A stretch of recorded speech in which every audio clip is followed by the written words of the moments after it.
Good morning, Paul Georgie from Allendale. It's January 18th, Wednesday morning, second day of the trading week, and it feels like a turnaround Tuesday on a Wednesday here this morning in the grain complex.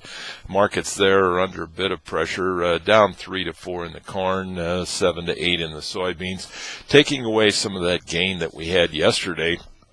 And a lot of that gain came early, right on the opening, and then in the beans we had a sharp move higher on the close. So getting some adjustments there. What's affecting the market? It's hard to find reasons here this morning.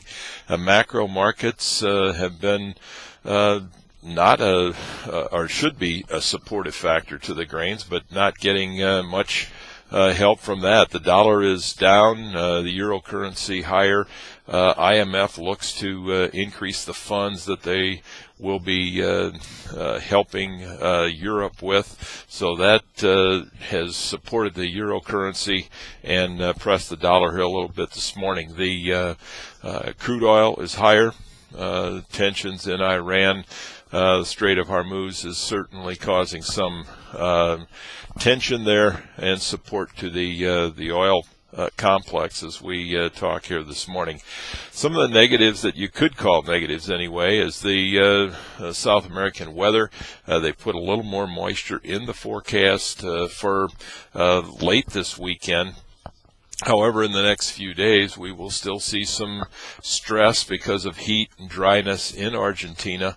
But after that, some rains, and according to Drew Lerner, our weather forecaster from World Weather Inc., suggests that there will be plenty of moisture around and relieve some of this drought problems that we're seeing in Argentina and southern Brazil.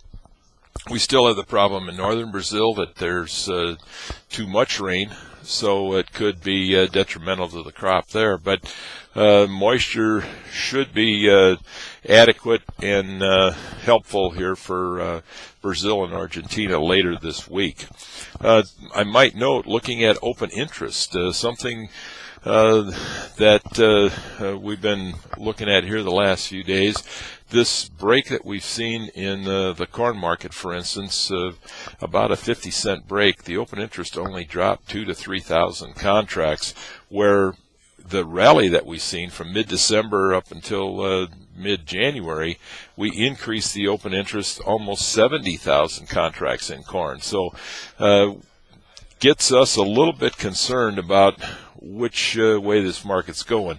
It tells us that we need to rebound here very quickly, or we may see some more liquidation, and may be seeing some liquidation from the margin clerks at the FCMs, that because a lot of the buying was at prices higher than where we are sitting today. So that's something to monitor very closely. We'll be looking at it and trying to give us an idea here of which direction we go. It looks like with those numbers, you got to be a bit careful about the downside pressure in this market, as certainly possible to see some liquidation here over the next few days if this market doesn't find some support and start to rally. In the cattle trade, we got cattle on feed report out on Friday afternoon. Suggests that we'll see more cattle, total cattle on feed than we did a year ago, up maybe 2 to 2.8%. Placements will be down, however, about 4% according to Allendale's estimate. And then marketings should be higher than a year ago, about 1.7%. So all in all, reducing that total number of cattle on feed, but still higher than a year ago levels. Cutout values yesterday were lower in choice and select. Pork product was a bit higher. Futures, however, did see some nice strength yesterday. We gapped higher in the cattle. We were stronger in the pork complex. Expect that we could see some more follow through there, just based on a technical action and the gap that we've got in the cattle. If we can get any help from outside markets, we could very well see the beginning of this seasonal rally that we've been looking for, and that historically happens as we go into the February-March timeframe. So some good things happening in the livestock markets. You got to be cautious about the bull side here in the grain. So if you got any questions, give us a call. Also, want to remind everybody we've got the conference coming up here on Friday. It's getting very close. You still got some seats available. You can call in, get your reservations. You got a chance then to meet Drew Lerner face to face, ask him any questions that you might have, and also you can ask any of our analysts questions that we can help you with and get some marketing ideas for 2012. So we wish you a very successful trading day, and we'll talk to you tomorrow morning. Thank you.